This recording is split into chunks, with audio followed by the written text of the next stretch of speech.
Alak chitab Kalenjin kokoten kasarta nekikeni kotestai kasetab kirwoget noton nebo biik chekinyor asenet en kasartab bonwekab oret netetat keyai en tarik 3 en arawetab ang'wan kokakokon kurset nebo ng'echeret en kibagengeit neborchingei imandab kipkosobe Gladys Oganga koityi bichoton komong'en ak koityi ofisaisiekwak asikosirgei en tetutietab kakeranet kobun serikalitab emoni. Biik choton chekinyor asenet ak familia chekibet tilyanutikwak en kasarta noton nebo bonwek choton ketetat kokoito baronok cheu P3 ak ripotishek choton chebo konyoiset asikobor imanda koityi tetutionoton bo kakeranet.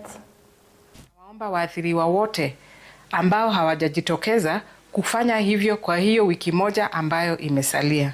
Waathiriwa wote wanaomba kujitokeza kwa ofisi zetu kujiandikisha au kupiga simu kwa kutumia namba zilizo kwenye mitandao ya tume.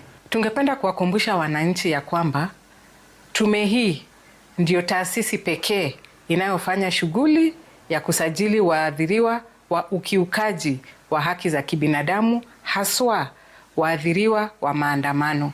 Na tungependa kuwakumbusha wananchi kubeba stakabadhi muhimu walizonazo zitakazotumika kama ushahidi kuwa uliathirika kwa njia moja au nyingine wakati wa maandamano, au jamaa yako alipoteza maisha wakati wa